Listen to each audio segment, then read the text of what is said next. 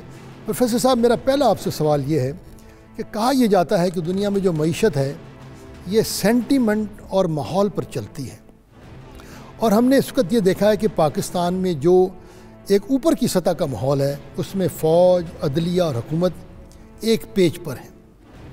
دوسرا ہم نے یہ بھی دیکھا کہ بین الاقوامی سطح پر پاکستان کو پذیرائی مل رہی ہے، اور ساتھ ساتھ ہم نے یہ بھی دیکھا کہ ایک ایسی حکومت اس وقت جو اقتدار میں ہے جس پر کم از کم آج تک کوئی کرپشن کا جس پر کوئی الزام نہیں ہے.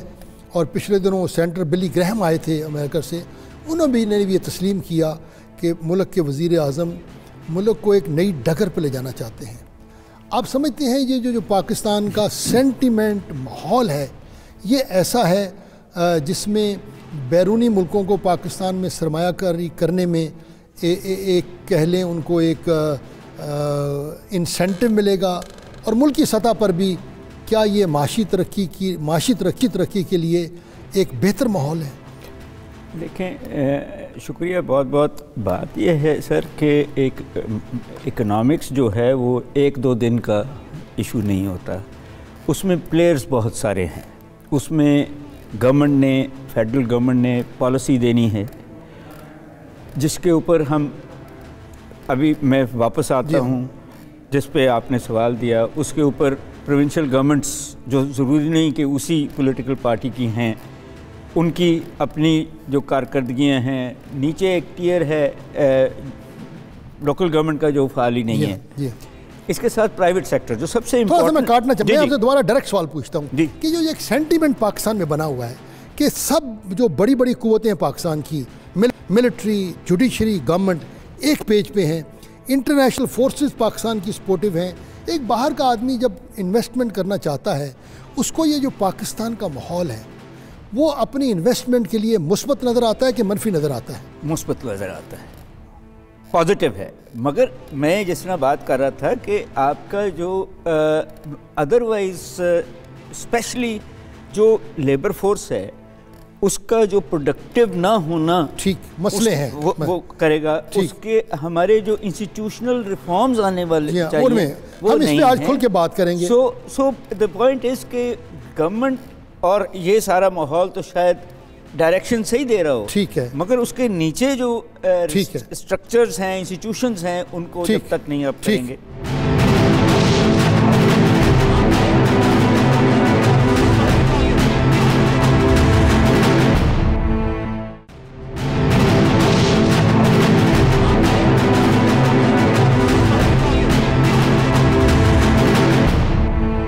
ڈاکٹر حق صاحب نے ہمیں جوائن کیا ہے اسلام آباد سے. آپ پلاننگ کمیشن کے ڈپٹی چیئرمین رہے ہیں.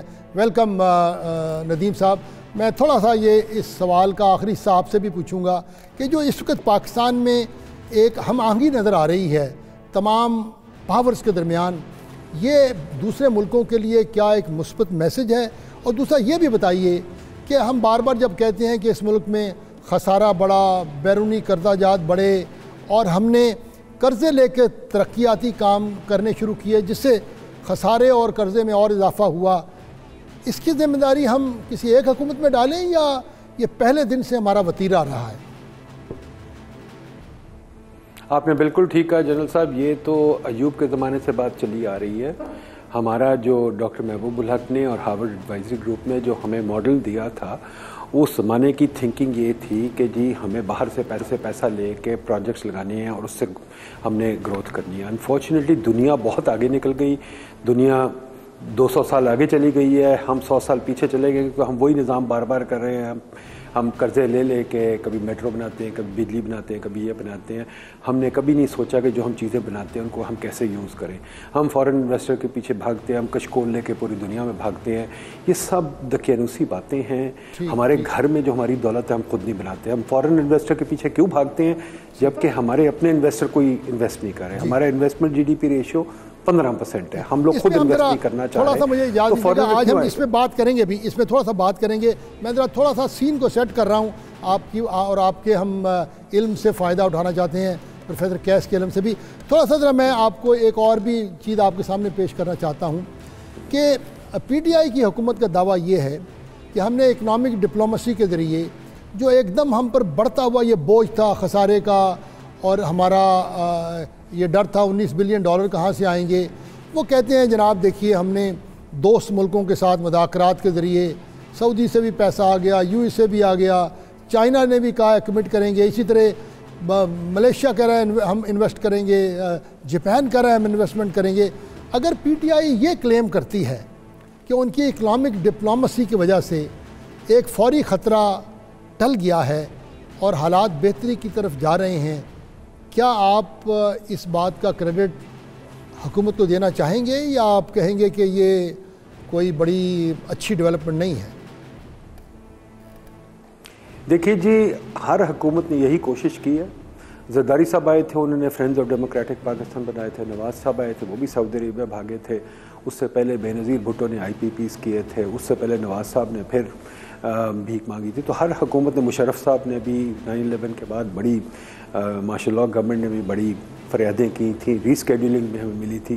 تو یہ تو بڑی دیر سے چلتا آ رہا ہے نظام. میں نہیں کہتا کہ یہ انسکسیسفل رہیں گے، شاید کچھ لے بھی آئیں گے، کوئی بڑی بات نہیں لے آئیں. بالکل P T I Nawaz government بھی CPEC لے آئی تھی.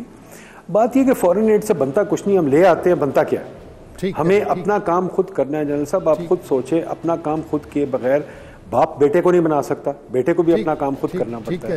تو یہ ہمیں سوچ دینی چاہیے، سوچ چھوڑ دینی چاہیے سوچ کہ ہمیں کوئی اور آ کے بنائے گا، ہمیں اپنے آپ کو خود بنانا ہے. جی ہاں، کیسے صاحب پوچھتے ہیں، میں دوبارہ آپ کو پاس دوں گا. پروفیسر صاحب آپ بتائیے نا، یہ جو پی ٹی آئی نعرے مارتی ہے آپ کیا سمجھتے ہیں، ان کو کریڈٹ دینا چاہیے کہ نہیں دینا چاہیے؟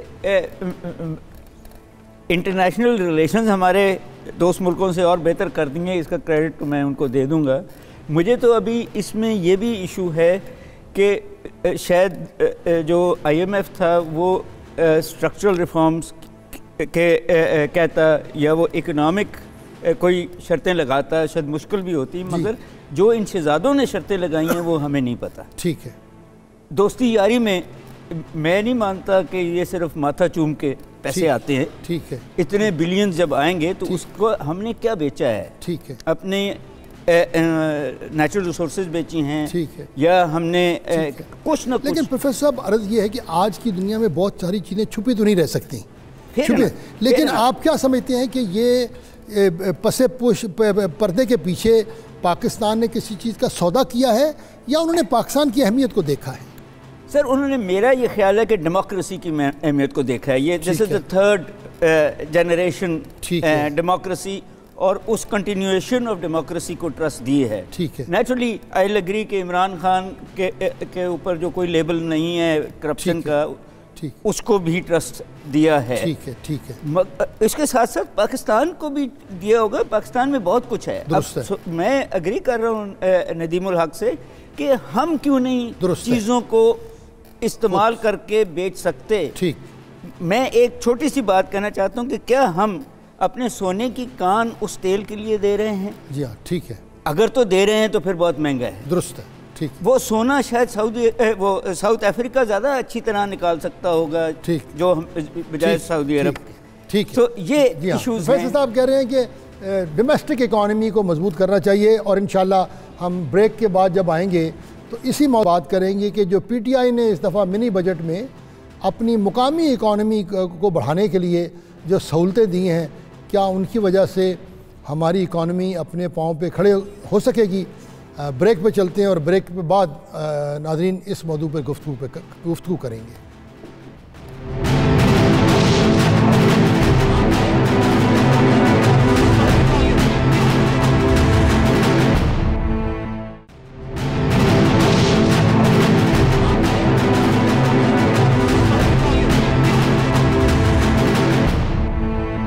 پروفیسر میں تھوڑا سا اب چلتا ہوں. گورنمنٹ نے یہ بھی کوشش کی کہ اصل جب تک ایکسپورٹ نہیں بڑھیں گی خسارہ کم نہیں ہوگا. ہم $23 بلین پہ آ گئے، کیونکہ اب گورنمنٹ کہہ رہی ہے کہ ہم $25 بلین پہ پہنچ رہے ہیں. اور گورنمنٹ نے کہا دیکھیں ہم نے ایکسپورٹ انڈسٹری کو بجلی سستی کر دی ہے، گیس سستی کر دی ہے، جو ان کے ریفنڈز تھے اس کے ڈپازٹری نوٹ دے رہے ہیں، وہ گیس کے قرضہ جات تھے ڈی ایف، اس کا نام مجھے نہیں یاد ہے، DFIC، ہم اس کو قسطوں میں کر رہے ہیں، اور جو اور بھی کوئی چیزیں تھیں جو کہ ایکسپورٹ انڈسٹری کو چاہیے تھی، ہم ان کو وہ سہولتیں دے رہے ہیں۔ جو اسپیشل اکنامک زون میں ہمارے لوگ لگائیں گے انڈسٹری، ان کو بھی وہی مراعات ہوں گی جو چائنیز کو ملیں گی۔ میرا آپ سے سوال یہ ہے کہ کیا ان اقدامات سے ہماری جو ایکسپورٹ انڈسٹری ہے، جو پچھلے دنوں بہت مسئلے میں تھی، خاص طور پر ٹیکسٹائل، کیا اس کو حوصلہ ملے گا، اس میں کوئی اضافہ ہوگا؟ دیکھیں سر، یہ بات تو ہے کہ جو چیمبرز چاہتے تھے وہ اس حکومت نے اس بجٹ میں ان کو دینے کی کوشش کی ہے، بالکل ٹھیک ہے، مگر آپ کی جو کریڈیبلٹی باہر ہے، آپ کے آفٹر آل آپ اکیلے بیچنے والے نہیں ہیں، آپ کے کمپیٹیٹرز ہیں، انہوں نے اتنے عرصے میں یا اس سے زیادہ عرصے میں اب برانڈ نیمز بنا لیے ہوئے ہیں، کوالٹی دے دی ہے، ٹرسٹ، ہمارے ٹرسٹ ڈیفیسٹ بھی ہے، وہاں سے یہاں تک آنے کے لیے مشکل ہے کہ آئیں۔ یہاں بھی جو میں نے آپ سے بار بار بات کی اسٹرکچرل ریفارمز کی، انڈسٹری، کوئی نئی انڈسٹری نہیں لگی، آپ ٹیکسٹائل پہ انکسار کر رہے ہیں، جس کا اب کاٹن کا کرائسس بھی ہے، اس کی جگہ آپ نے گنا لگا لیا۔ تو یہ کئی مراحلیں آپ دیکھیں گے کہ وہ امپورٹ سبسٹیٹیوٹ انڈسٹری کو ملی ہوئی ہیں اتنی ہی جتنی ایکسپورٹ کو۔ لیکن اس دفعہ گورنمنٹ نے تھوڑا سا حقیقت، اس دفعہ گورنمنٹ نے جو چیزیں امپورٹ ہو رہی تھیں، بڑی گاڑیاں، لگژری آئٹم اور کئی چیزیں، امپورٹ کے اوپر ان کی ڈیوٹیاں بڑھائی ہیں۔ جی بالکل بڑھائی ہیں۔ ہم اس کو الاسٹیسٹی آف ڈیمانڈ کہتے ہیں کہ جو امیر آدمی ہے اس کے لیے اتنی جو ہے وہ کوئی بہت زیادہ فرق نہیں ڈالتی، عام آدمی ان چیزوں کو نہیں خرید سکتا۔ بٹ ہم ایکسپورٹس کی ہی بات کر رہے ہیں کہ گورنمنٹ جب تک پالیسی نہیں دے گی، یہ نہیں بتائے گی کہ کس کس ملک میں، اسپیشلی چائنا میں، کیا وہ ہم سے خریدنا چاہتے ہیں اور ہمارے پاس کیا وہ ایڈوانٹیج ہے جو ہم استعمال کر سکتے ہیں، جب تک یہ نہیں بتائے گی کہ ہم نے انڈسٹریل پالیسی کیا دینی ہے جہاں ویلیو ایڈ ہونا ہے، اسکل انہانسمنٹ اس کے ساتھ نہیں جوڑے گی، تو یہ جو ندیم صاحب نے کہا ہے کہ ہماری گروتھ 3 سے 4 ہو جائے گی، بس اتنا ہی ہوگا، اور پھر جہاں سسٹینیبلٹی نہیں ہوگی وہ پھر نیچے آ جائے گی۔ میں نے جب بات کی FBR والوں سے، میں نے بلکہ حماد رضا صاحب کو سنا بھی، انہوں نے کہا یہ ہم ٹیکس کم کر رہے ہیں، ہم ایز آف بزنس کم کر رہے ہیں، اور ہماری کوشش یہی ہے کہ جو آدمی کام کرنا چاہتا ہے اس کو کوئی رکاوٹ نہ ہو، ہم ٹیکس ریٹ بھی بہتر کر رہے ہیں۔ ڈاکٹر ندیم نے بھی بات کی، اسٹرکچرل پرابلمس کی، آپ نے بھی بات کی، کیا 5-6 ایشوز ہیں؟ کیا ہم PIA کو پرائیویٹائز کریں، ہر ایک پہ ٹیکس لگائیں، ہر ایک آدمی کا اسکل بڑھائیں؟ کیا اسٹرکچرل ایشوز ہیں جو پہلے ہم چیلنج ٹھیک کریں تب کام آگے بڑھے؟ دو جنرل صاحب ایشوز ہیں، ایک یہ ہے کہ شارٹ ٹرم ہم نے لینی ہیں چیزیں کہ یہ 4-5 سال جو پچھلی حکومتیں بھی کرتی رہی ہیں، جس میں یہ ٹیکس کا نظام ہے یا اپنی جو اخراجات ہیں وہ بہت ضروری ہیں۔ جی ہاں، اس کے ساتھ ساتھ ہم اپنی گورنمنٹ کے اندر، اور ٹو دیٹ ایکسٹینٹ ہو سکتا ہے کہ پرائیویٹ سیکٹر کے اندر بھی بہت ساری انیفیشنسی اور انیفیشنٹ لوگ ہیں، کیا ہمارے میں ہمت ہے کہ ان کو کہیں کہ جی تھینک یو ویری مچ، یہ گولڈن ہینڈ شیک لیں اور جائیں، اور صرف وہی لوگ رہ جائیں جو اس ملک کے لیے کچھ کام کرنا چاہتے ہیں، آئیڈیاز لانا چاہتے ہیں۔ دوسری طرف ہے لانگ ٹرم، جو میں سمجھتا ہوں کہ long term, I think doctor صاحب بھی یہی سمجھتے ہوں گے کہ ہم نے جو اسٹرکچرل ریفارمز ہیں، ہم نے لوگوں کو یہی ایجوکیشن جو ہم دے رہے ہیں جس میں کچھ نہیں نکال رہے، اس کی بجائے ہم فیصلہ کر لیں، جس میں انہوں نے انوویٹو کہا کہ ہم وہ لوگ لیں جو پھر برابر آ جائیں in work habits, in skills and such for لوگوں کے۔ ہم جب لائیں گے مشینیں جو کیپٹل انٹینسو ہیں تو امپلائمنٹ کا پرابلم تو نہیں حل ہوگا۔ ہم جب امپلائمنٹ کا پرابلم حل کرنے لگتے ہیں تو پھر وہ جو گروتھ فاسٹ ہونی چاہیے۔ سو میرا ہمیشہ سے یہ خیال رہا ہے کہ ان کیپٹلسٹ اکانومی ہم نے پالیسی بنا کے ہم نے ریفری بن جانا ہے اور لیٹ دی پرائیویٹ سیکٹر، مگر یہ ایڈ ہاک چیزوں سے یہ زیادہ دور نہیں جائے گا۔ ڈاکٹر ندیم، ہم نے سنا ہے کہ گورنمنٹ چند دنوں بعد ایک mid term economic development reform کا بھی پروگرام لا رہی ہے سامنے۔ آپ بتائیے گا کہ اس وقت جو ہمارا پرائیویٹ سیکٹر ہے، کیا اس میں یہ صلاحیت موجود ہے کہ وہ چائنیز انٹرپرینیور کا یا ایک اسرائیلی انوویٹر کا مقابلہ کر سکے، جو ہمارے اسکولوں کالجوں میں تعلیم دی جا رہی ہے، کیا وہ ایسے بچوں کو نکال رہی ہے جو جدید ٹیکنالوجی آئے گی اس کے اوپر وہ کام کر سکے؟ اور پھر آپ بھی حکومت میں رہے ہیں، جو ہمارے حکومتی اداروں کی افرادی قوت ہے، اس افرادی قوت کے ساتھ ہم بہتر پالیسیاں بنا سکتے ہیں۔ پی آئی اے اسٹیل مل کو پرائیویٹائز کرنا چاہیے، ان 4-5 چیزوں پہ ذرا کچھ آپ اپنا روشنی ڈالیے گا۔ جان صاحب، آپ 19ویں صدی کا نظام ہم لے کے بیٹھے ہوئے ہیں، وہی گورے صاحب کے ادارے ہیں، انہی کو ہم قابو کر کے بیٹھے ہیں، گوروں کو نکال کے براؤن صاحب بیٹھے ہوئے ہیں، وہی فیتے والی فائلیں ہیں، وہی آپ کی لاز ہیں 1870 کے 1860 کے لاز ہیں، آپ کی پولیس کا ایکٹ 1860 کا ہے، سول پروسیجر کوڈ 1870 کا ہے، کمرشل کوڈ وہی ہے، وہی پرانی چیزیں ساری آپ کی ہیں، آپ کے طریقہ کار سارے وہی ہیں، وہی چپڑاسی ہیں، وہی اردلی ہیں، وہی پروٹوکول ہے۔ جن صاحب 21ویں صدی میں ایسے آپ چل نہیں سکتے۔ وائس چانسلر میں جاؤ تو میں سیکرٹری صاحب دیکھتا ہوں، سیکرٹری صاحب کے کمرے میں جاؤں تو میں بادشاہ دیکھتا ہوں۔ جان صاحب، اگر آپ نے آنا ہے 21ویں صدی میں تو آپ کو 21ویں صدی کا نظام اپنانا پڑے گا۔ جب میں واشنگٹن کے میٹرو میں پھرتا تھا تو میں دیکھتا تھا جنرل سیکرٹری وہیں بیٹھے ہوتے تھے میٹرو میں ہی، وہ سرکاری گاڑیوں میں نہیں پھرتے تھے۔ تو جنرل صاحب، میں بڑی موٹی موٹی بات کر رہا ہوں، اگر ہم چاہتے ہیں کہ اس نظام کو رکھ کے ہم ترقی کر لیں تو میرا نہیں خیال یہ ہو سکتا۔ ہمیں ایک نیا نظام بنانا ہے 21ویں صدی کا، جس کا مطلب ہوتا ہے پروفیشنل نظام ہو۔ پروفیشنل بندہ ہے جو انسان، اس کو ضرورت نہیں ہوتی سرکاری گاڑیوں کی، گھروں کی، اس کو ضرورت نہیں ہوتی یہ جو لوازمات ہیں پروٹوکول کے۔ نمبر 2 جنرل صاحب، بہت بڑی بات ہے، اگر آپ کو تحقیق چاہیے، سوچ چاہیے، تو تحقیق اور سوچ کو ترجیح دیں، آپ ترجیح دیں پروفیشنلزم کو، آپ ترجیح دیں تحقیق کو۔ وہ ہمارا کوئی ادارہ تحقیق کو ترجیح نہیں دیتا، ہم باتیں صرف کرتے ہیں، ٹاسک فورس بنا دی اور کر لیا، یا پھر ہم نے کسی گورے کو کہا۔ میں ایک دفعہ ڈاکٹر صاحب میں کاٹ رہا ہوں آپ کو، آپ تھوڑا سا روشنی ڈالیے گا۔ میں ایک دو انڈیا گیا، آپ جیسے پڑھے لکھے آدمی سے وہاں بات کر رہا تھا، اس نے کہا دیکھیں مودی کا زمانہ تھا، انہوں نے کہا دیکھیں مودی نے کہا ہے کہ اسی بیوروکریسی کے ساتھ اور جو نظام چل رہا ہے اسی کو بہتر کرتے ہوئے ملک ترقی کرے گا۔ اور ہم نے دیکھا ہے کہ انڈیا تھوڑا سا ترقی بھی کر رہا ہے، اور انہوں نے کوئی اتنی زیادہ ریفارمز بھی نہیں کی ہیں۔ جان صاحب، بڑی سمپل سی بات ہے، انڈیا کی طرف میں دیکھتا نہیں، نہ مجھے کوئی شوق ہے انڈیا کی طرف دیکھنے کا۔ انڈیا میں میرے بڑے دوست ہیں اکانومسٹ، وہ بھی یہی کہتے ہیں کہ انڈیا کی طرف مت دیکھو۔ انڈیا کوئی دنیا میں پیراگن آف ریفارم نہیں ہے، انڈیا کوئی اتنا آگے نہیں بڑھا۔ اگر ہم نے دیکھنا ہے تو ہم دیکھیں اور بھی بڑے ملک ہیں دنیا میں جہاں ترقی ہو رہی ہے، جہاں نظام اچھا ہو رہا ہے۔ ہمیں اپنا نظام بنانا ہے، اور ہر ملک اپنا نظام بناتا ہے۔ نمبر 2 یہ بھی ہے کہ ہمارے پرائیویٹ سیکٹر میں بھی کوئی شوق نہیں ہے کام کرنے کا یا R&D کرنے کا۔ ہمارے کسی ہمارے ادارے میں ریسرچ کا شوق ہی نہیں ہے۔ اگر میں دیکھتا ہوں، میں نے تو ابھی ریسرچ پہ ایک بڑی کتاب بھی لکھی ہے پاکستانی یونیورسٹیز پہ، سر ہمارا کوئی شوق نہیں ہے ریسرچ کرنے کا، ہمارا کوئی شوق نہیں ہے کہ ہم کوئی تحقیق کی بات کریں۔ تو ہمیں اپنا کلچرل چینج میں آپ سے اجازت چاہوں گا، میرا پروفیسر کیس سے بھی پوچھنا چاہتا ہوں۔ پروفیسر صاحب، ڈاکٹر ندیم نے بڑی اچھی باتیں کی، ہمیں بڑا انوویٹو ہونا چاہیے، سوچنا پڑے گا، لیکن آپ یہ بتائیں کیا پاکستان کے پاس ایسے مواقع نظر آ رہے ہیں جن کو استعمال کرتے ہوئے پاکستان یقینی طور پر ترقی یافتہ ملکوں میں شامل ہو سکتا ہے؟ Do we have the opportunities? بالکل ہیں، بالکل ہیں۔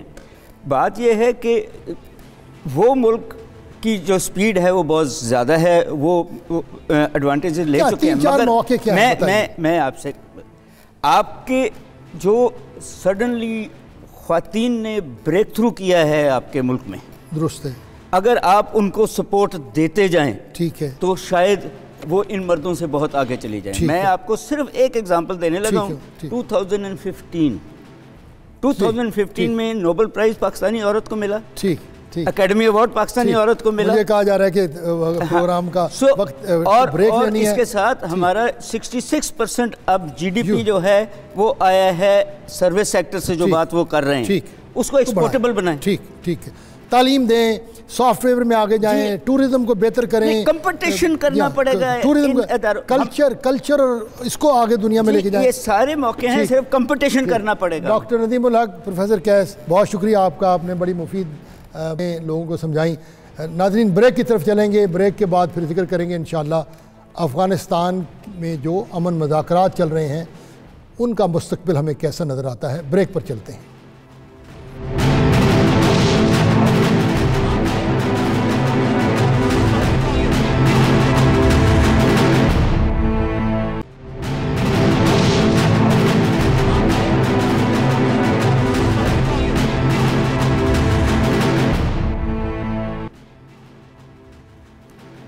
ناظرین، دوحہ میں امریکی حکام اور طالبان کے درمیان مذاکرات جو 2 دن ہونے تھے اب چوتھے دن تک جاری ہیں، اور لوگ یہ کہہ رہے ہیں کہ شاید کسی مثبت نتیجے کی امید کی جا سکتی ہے۔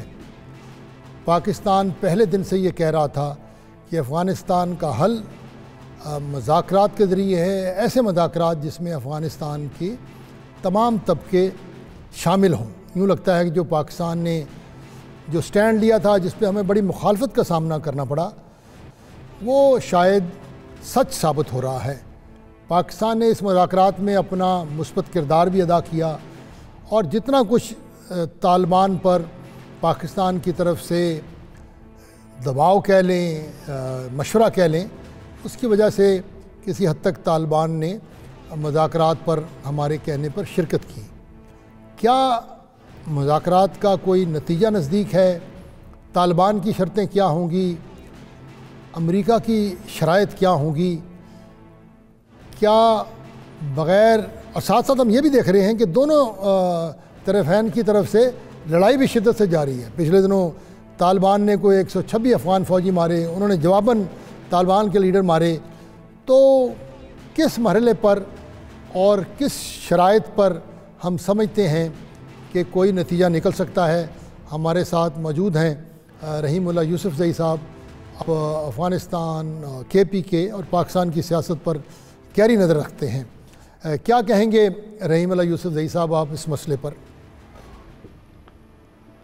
جی بالکل، یہ جو مذاکرات امریکہ اور طالبان کے درمیان ہو رہے ہیں، پہلے اس طرح کے سنجیدہ مذاکرات نہیں ہوئے، اور یہ اس لیے مذاکرات ہو رہے ہیں کہ امریکہ نے طالبان کا مطالبہ مان لیا کہ براہ راست پہلے طالبان اور امریکہ کی بات چیت ہونی چاہیے۔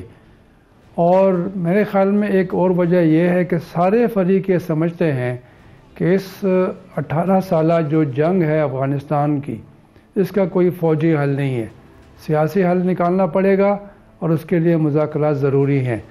یہ کوئی 6 مہینے سے اوپر مذاکرات کو ہو گئے ہیں، تو اس کا مطلب یہ ہے کہ مذاکرات کا جاری رہنا اور 2 دن کے مذاکرات کا 4 دن یا 5 دن تک ایکسٹینڈ کروانا، اس کا مطلب یہ ہے کہ بات چیت آگے بڑھ رہی ہے، یعنی کوئی بڑی رکاوٹ نہیں ہے۔ اب یہ جو مذاکرات کا میکینزم ہے، کس طرح آگے بڑھا جائے گا، میرے خیال میں اس کے اوپر کچھ نہ کچھ انڈرسٹینڈنگ تو ہو گئی ہے کہ پہلے امریکہ اور طالبان اور پھر غیر ملکی فوج کا انخلا ہے، فائر بندی کی بات ہے، افغانستان کی سرزمین کسی اور ملک کے خلاف استعمال نہیں ہوگی، طالبان رہنماؤں کے نام UN سیکیورٹی کونسل کے بلیک لسٹ سے نکالنا، طالبان کے گرفتار جو لوگ ہیں ان کو رہا کرنا۔ میرے خیال میں ان سارے موضوعات کے اوپر بات ہو رہی ہے، اور کہیں نہ کہیں کچھ پیش رفت ہوئی ہے۔ ابھی تک رسمی طور پر کوئی اعلان نہیں ہوا، کسی فریق نے یہ نہیں کہا کہ کیا پیش رفت ہوئی ہے اور کب تک یہ مسئلہ حل ہو سکتا ہے، لیکن میرے خیال میں اس بار جو امیدیں ہیں پہلے اتنی امید کبھی نہیں تھی۔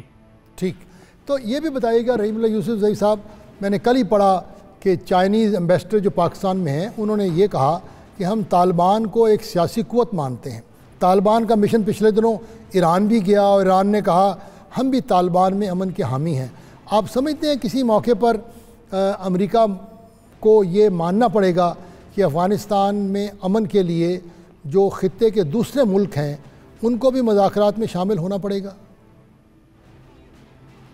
بالکل، یہ جو چینی سفیر ہیں یاؤ جنگ، انہوں نے یہ بات پشاور یونیورسٹی میں کی تھی، میں وہاں موجود تھا، اور انہوں نے کہا کہ طالبان ایک سیاسی قوت ہیں، سیاسی طریقے سے مذاکرات کے ذریعے اپنے مسئلے، اپنے مطالبات منوانے کی کوشش کر رہے ہیں، تو ان کو ایک سیاسی قوت کے طور پر ماننا پڑے گا، اور ہم ان کو مانتے ہیں۔ تو میرے خیال میں یہ ایک بڑی پیش رفت ہے کہ وہ ملک جو پہلے طالبان کو صرف دہشت گرد سمجھتے تھے یا ایک مسلح گروہ سمجھتے تھے، اب وہ ان کی سوچ تبدیل ہو رہی ہے۔ اور آپ دیکھیں کہ چین اور روس اور ایران اور انڈونیشیا، ازبکستان، سب نے طالبان کو اپنے ہاں بلایا اور ان سے رابطے رکھے اور ان کی رائے تبدیل ہوئی ہے۔ وہ سمجھتے ہیں کہ طالبان ایک حقیقت ہیں، آدھے افغانستان کے اوپر ان کا قبضہ ہے، اور ان کے ساتھ جب تک آپ بات نہیں کریں گے تو افغانستان میں امن قائم نہیں ہوگا۔ اب یہ ہے کہ اصل میں تو جو قوت افغانستان میں موجود ہے وہ امریکہ ہے، جو افغانستان کی حکومت کو سہارا دیے ہوئے ہے۔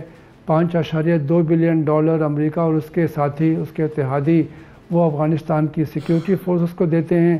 اگر یہ امداد رک جائے یا کم ہو جائے تو افغانستان کی فوج کے بکھرنے کا خطرہ ہے۔ تو میں سمجھتا ہوں کہ امریکہ کو یہ احساس ہوا ہے کہ کب تک وہ یہ امداد دیں گے، جنگ لڑتے رہیں گے، اور اسی لیے یہ ایک اچھا ماحول پیدا ہوا ہے، بات چیت ہو رہی ہے۔ طالبان کو بھی ظاہر ہے یہ احساس ہے کہ کچھ لوگ کچھ دو کی بنیاد کے اوپر بات آ گئی، افغان حکومت سے بھی ان کو بات کرنی پڑے گی۔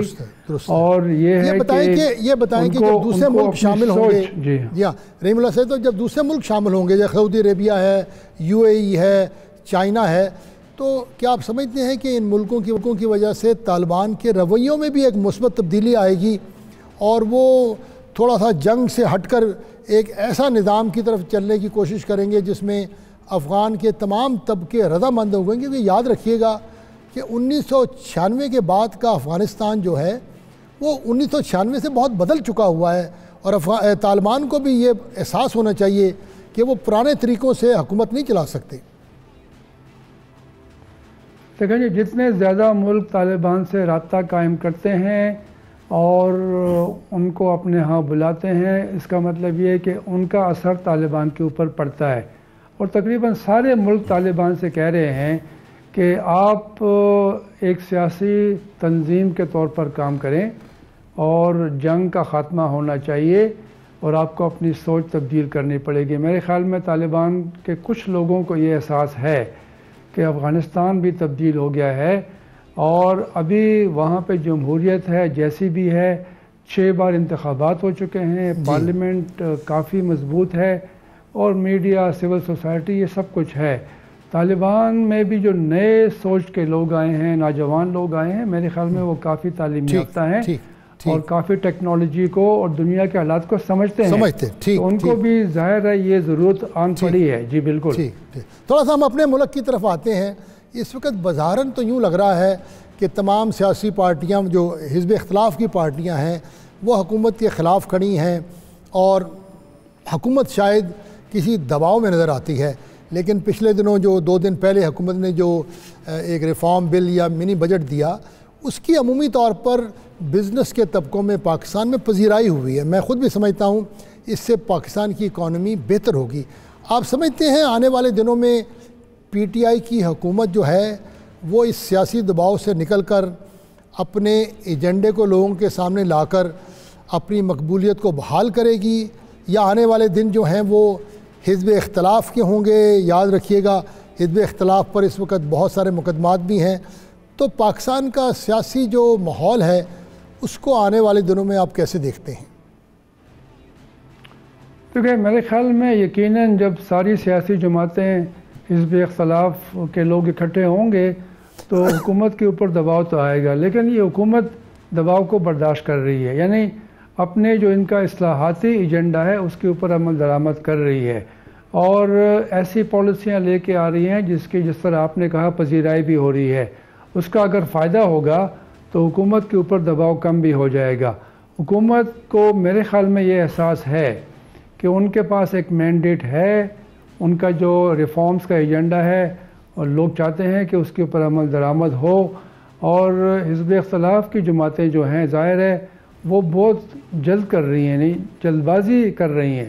ابھی تو انتخابات کو ہوئے کوئی 6-7 مہینے ہوئے، اتنے عرصے میں مجھے لگتا نہیں ہے کہ لوگ ایک نئی ایک تحریک یا تبدیلی کے لیے وہ باہر نکلیں گے اور ووٹ ڈالیں گے، یا تو اس لیے میں سمجھتا ہوں کہ حکومت کے پاس وقت ہے، حکومت جو ہے اس کو احساس ہے کہ عوام کے مسئلے حل ہوں گے تو اس کے اوپر دباؤ بھی کم ہو جائے گا۔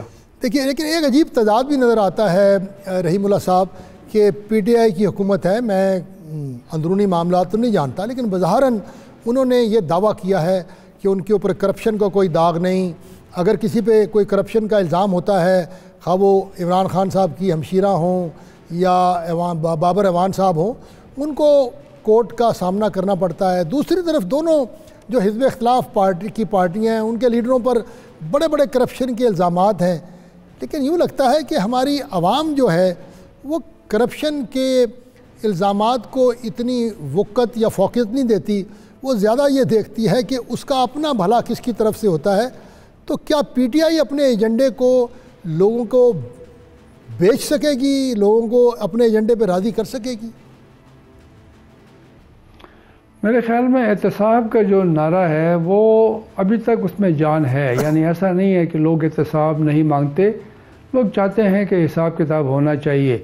اب یہ ہے کہ جو ادارے ہیں احتساب کرنے والے، اگر وہ غیر جانبدار ہوں، ان کی ساکھ ہو، کریڈیبلٹی ہو، تو پھر یہ جو بات ہے احتساب والی آگے بڑھے گی، یعنی لوگ اس کو بھی سپورٹ کریں گے۔ لیکن جب اگر انتقامی کارروائیاں ہوں گی، سیاسی انتقام ہوگا، تو پھر ظاہر ہے لوگ اس کو سپورٹ نہیں کریں گے۔ لیکن ہمیشہ سے ہم نے دیکھا ہے کہ اصل میں جو لوگوں کا مسئلہ ہے وہ اکانومی ہے، وہ ان کے روزگار کے مسئلے ہیں، مہنگائی کے مسائل ہیں۔ ہر جگہ پہ ہم دیکھتے ہیں کہ اس کے اوپر زیادہ اندرونی سیاست اور لوگ ووٹ ڈالتے ہیں یا کسی پارٹی کی لیڈر کی حمایت کرتے ہیں۔ تو یہ احساس اس حکومت کو بھی ہونا چاہیے۔ درست۔ عوام کی زندگی اگر متاثر ہوگی، بہتر ہوگی، تو میرے خیال میں پھر عوام جو ہیں وہ اس حکومت کو وقت بھی دیں گے اور اس کی پالیسیوں کی حمایت بھی کریں گے۔ دوسرا یہ بھی دیکھیے گا کہ اس حکومت کا نظریہ یہ ہے کہ صرف سڑکوں اور پلوں پر خرچ کرنے کی بجائے ہم صنعتی ترقی اور لوگوں کی صلاحیتیں بڑھانے کے لیے پیسہ خرچ کریں۔ لیکن میں کم از کم لاہور کی حد تک تو یہ کہوں گا کہ یہاں کے لوگ تو سڑک اور پل سے بہت خوش ہوتے ہیں۔ کیا اس نئی سوچ کو بھی پی ٹی آئی جو ہے لوگوں تک پہنچانے میں کامیاب ہوگی؟ دیکھیں، پچھلی حکومت میں عمران خان نے یہ بات بار بار کی تھی، اور یہ جو بڑے بڑے منصوبے تھے، جنگلہ بس کا نام دیا گیا اس کی مخالفت بھی کی تھی۔ اور آپ دیکھیں کہ یہی عمران خان کی حکومت ابھی اسی طرح کے منصوبے بھی بنا رہی ہے۔ تو اس کو بھی یہ احساس ہے کہ لوگ مانگتے ہیں کہ ان کو بہتر سہولتیں ملیں ٹرانسپورٹ کی۔ تو یہ ایسا نہیں ہے۔ میں آپ کا شکریہ ادا کرتا ہوں۔ مجھے کہا جا رہا ہے کہ پروگرام کا وقت ہے۔ ناظرین، ہم سب کی دعا ہے کہ کوئی بھی حکومت ہو وہ ایسے کام کرے جس سے اس ملک کا بھلا ہو اور عوام کو اپنی زندگیوں میں بہتری نظر آئے۔ اس مستقبل کے لیے ہم دعا گو ہیں۔ اجازت دیجیے گا۔ اللہ حافظ۔